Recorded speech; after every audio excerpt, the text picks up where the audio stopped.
Bonjour, bienvenue sur notre plateau. Aujourd'hui, nous recevons Louis Georgetin, Bonjour. président du CRAN, Conseil représentatif des associations noires de France, mais aussi du think tank République et Diversité.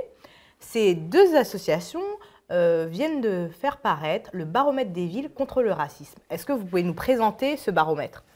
Oui, l'idée est simple, c'est d'avoir une sorte d'agence de notation citoyenne.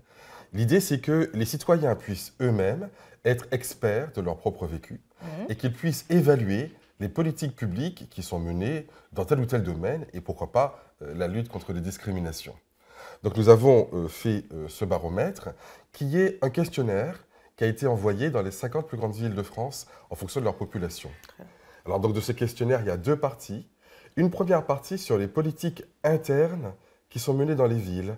Donc par exemple, représentation de la diversité dans l'exécutif municipal, dispositif de formation contre les discriminations ou encore process RH. Donc ça, c'est la première partie. La deuxième partie du questionnaire porte sur les politiques publiques qui sont menées contre le racisme à travers l'économie, la sécurité, la culture, l'éducation, l'emploi, le sport, etc. Donc ça nous permet de voir ce que les villes font. On vérifie bien sûr leurs réponses et en fonction de là, un jury que nous avons recueilli, que nous avons rassemblé, a procédé au classement final. D'accord. Et quels sont les objectifs de ce classement?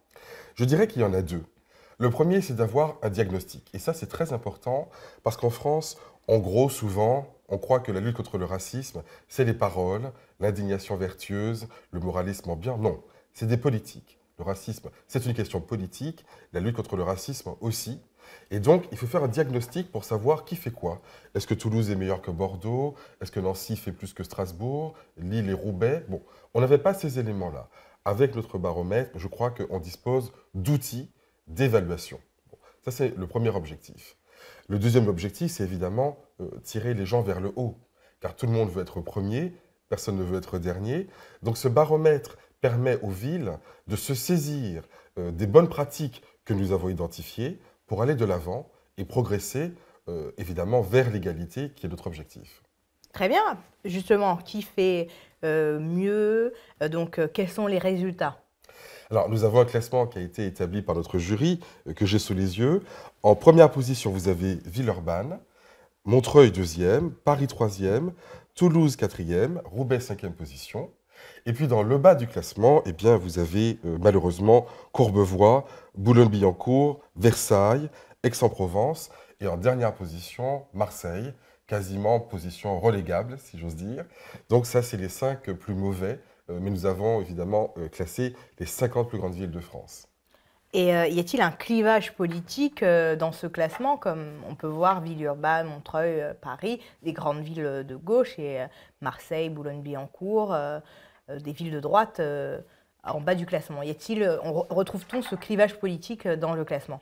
C'est vrai que quand on regarde les 10 premières villes de France, 9 sont de gauche, et dans les 10 plus mauvaises, 8 sont de droite. Donc ça, c'est un constat qu'on peut faire objectivement.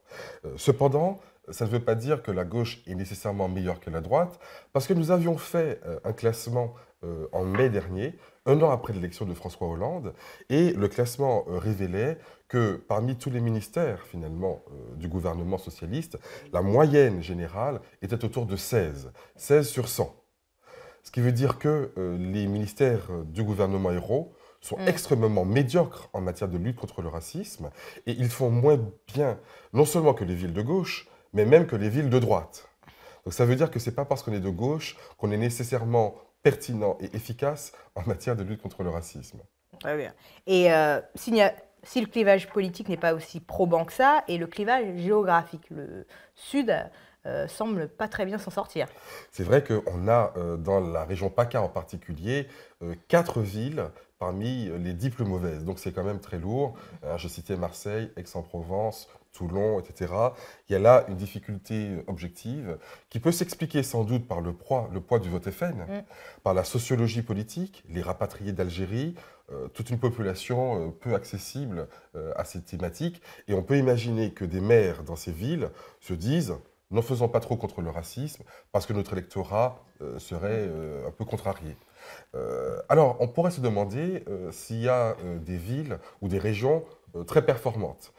Eh bien, l'Île-de-France est un cas intéressant parce qu'en effet, on a en Île-de-France Montreuil et Paris, qui sont en deuxième et troisième position, mais on a aussi justement des villes comme Versailles ou Courbevoie ou Boulogne qui sont dans les plus mauvaises, ce qui veut dire que l'Île-de-France est capable du pire comme du meilleur. Voilà, on a une région extrêmement clivée.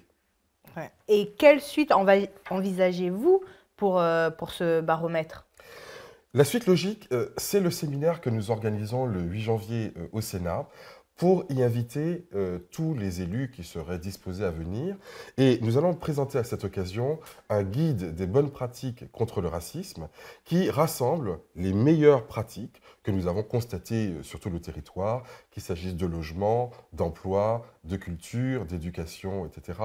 Et ce sera l'occasion pour les élus d'échanger, de se passer un peu les bons tuyaux, d'avancer d'une manière concrète. Donc, il fallait commencer par le diagnostic, c'est fait, mais il faut continuer avec finalement cette nécessité d'émulation, d'incitation des uns et des autres vers plus d'égalité. D'ailleurs, je peux citer à cette occasion la phrase de Gambetta, que nous citons tout en haut de notre baromètre et que j'aime à répéter. La véritable démocratie ne consiste pas à décréter des égaux, mais à faire l'égalité. Donc l'égalité, c'est un horizon et il faut pour y arriver des pratiques et non pas seulement de bonnes paroles. Voilà un peu le message que nous voulons adresser, non seulement aux villes, mais également au gouvernement. Très bien, merci Louis-Georges Tin. Nous rappelons la date de votre séminaire à l'usage des élus, le 8 janvier au Sénat. Merci beaucoup. Merci.